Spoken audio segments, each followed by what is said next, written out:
Hello and welcome to Jobs TV. My name's Matt Cook and I'm a director of a company called Kudos Recruits. I'm also a director of a company called Quantum Video Productions Agency.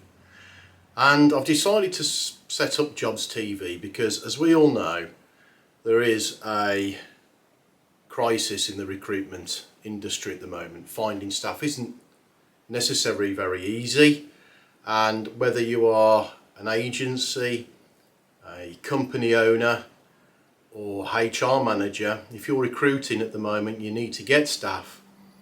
It's nice to reach out, well, I'm hoping it'd be nice to reach out to someone or a company like ourselves that can perhaps give you some hints and tips to find the right staff. So we're going to do quite a number of videos in the future, by the way, and I'm going to set this video up as our very first one.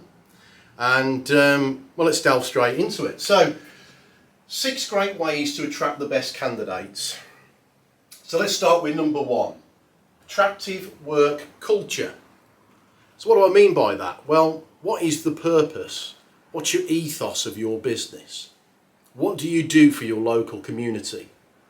It's really important to get the message out there to your local community what your business is about.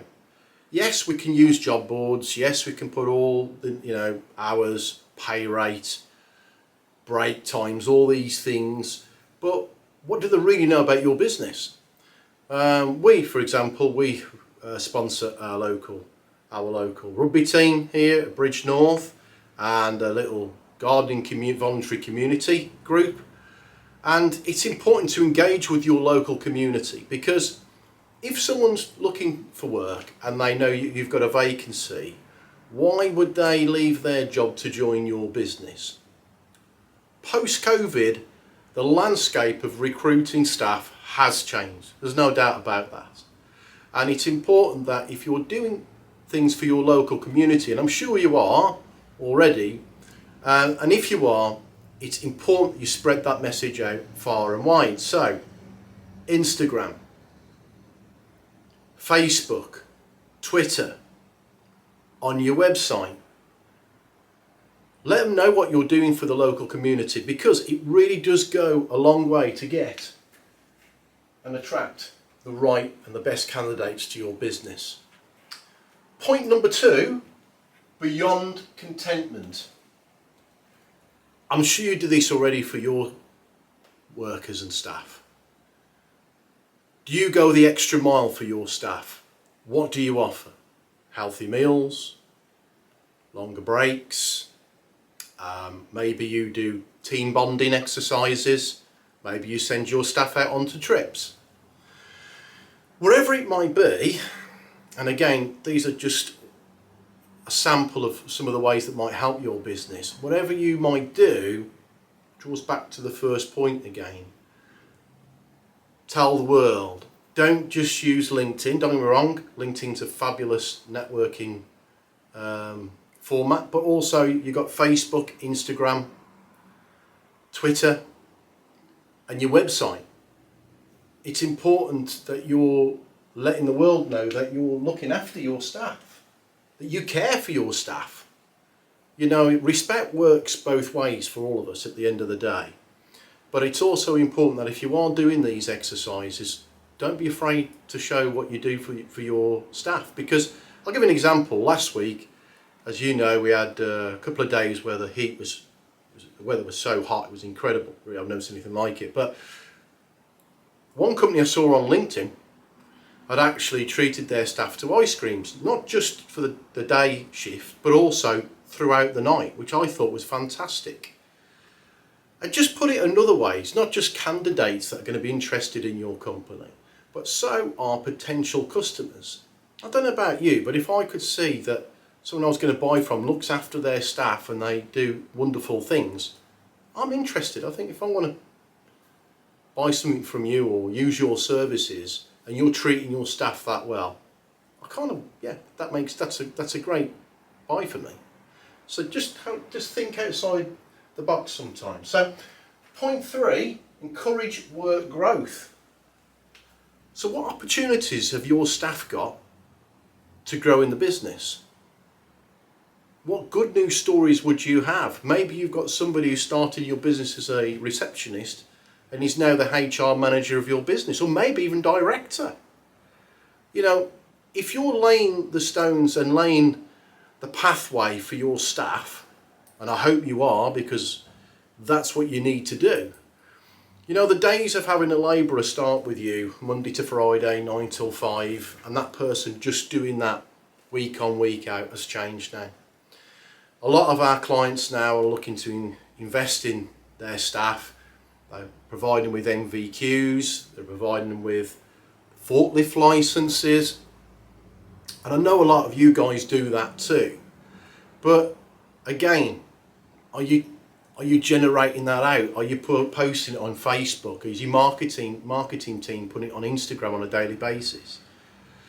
I'm not saying all these points are going to be the answer to your prayers, but if you're not implementing some of these points into your business, it could be one of the reasons why you're not attracting people to your company.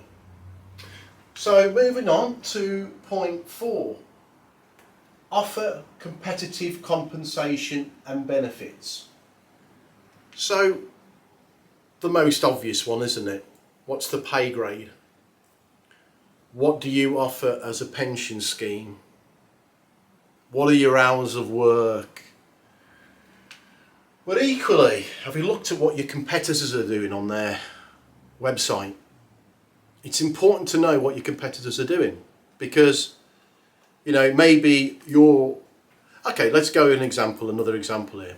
Maybe you run a CNC machine shop and you're offering, and I'm making this salary up so don't shout at me, but let's just say you've got a position for a permanent placement there at 35,000 a year. And you're not getting many candidates coming through for it, but you know they're out there, they're working for companies local to you.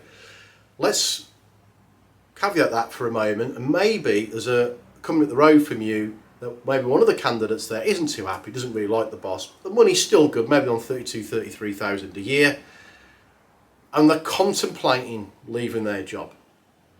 So, why would they join your company? Great question. What they'll do, and I know this happens, I've been in this industry a long time, they will check your website, they will speak to people in the local area, because other CNC machinists are in and around that area. They will check your website, they'll check your Instagram page, they'll check your Facebook page, they'll check your Twitter page. They're looking at feedback.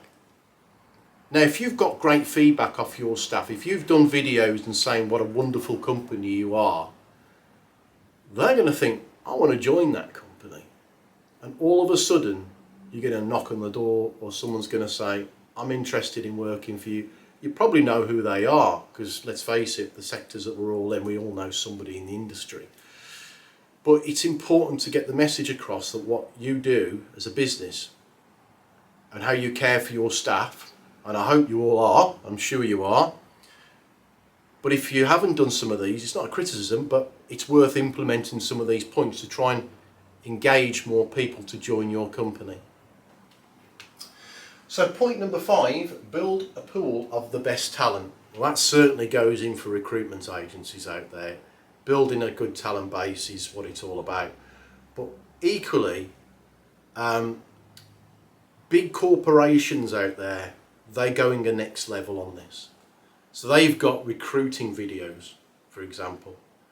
They are literally creating a reputation where they're retaining staff, but they also have a list of people ready that if they did ever need that marketing person or a high level management role, they will go back to people that they may have either interviewed previously or people who have applied to them directly. You know, you may not be a corporation, but it is worth having a mindset of that, because you want to get across to the candidates out there that you are a good business, it's worthwhile joining your company, and you care for your staff and you want them for the long term.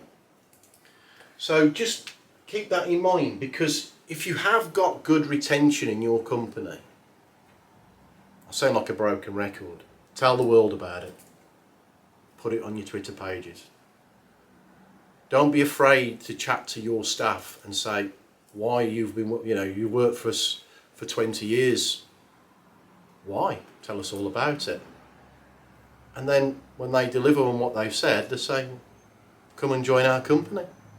Spread the word as much as you can. Last but not least, number 6, intrinsic motivation. Intrinsic, posh word that, but what it means is what recognition and rewards are you giving to your staff? I am pretty certain that you do this already. Maybe you have a yearly awards ceremony. Maybe you do weekly appraisals with your staff, going back a bit earlier about team bonding, things like that. Perhaps you have a staff member who gets worker of the month and a little prize or something. But if you're not doing it, I strongly suggest you do it, because you want to retain the staff you got first and foremost. It's a competitive world out there. There's definitely a pay war going on out there at the moment, and I can't stress enough that you've got to look after your staff. You've got to look after your staff anyway, let's be honest. I'm sounding like I'm making a promotional video here, but I'm trying to give you a flavour of the different avenues you can do to attract candidates to your business. And recognition and reward is up there at the top. If they think that they're going to climb the ladder, be rewarded for their efforts, it goes without saying you'll be going in the right direction to attracting staff anyway.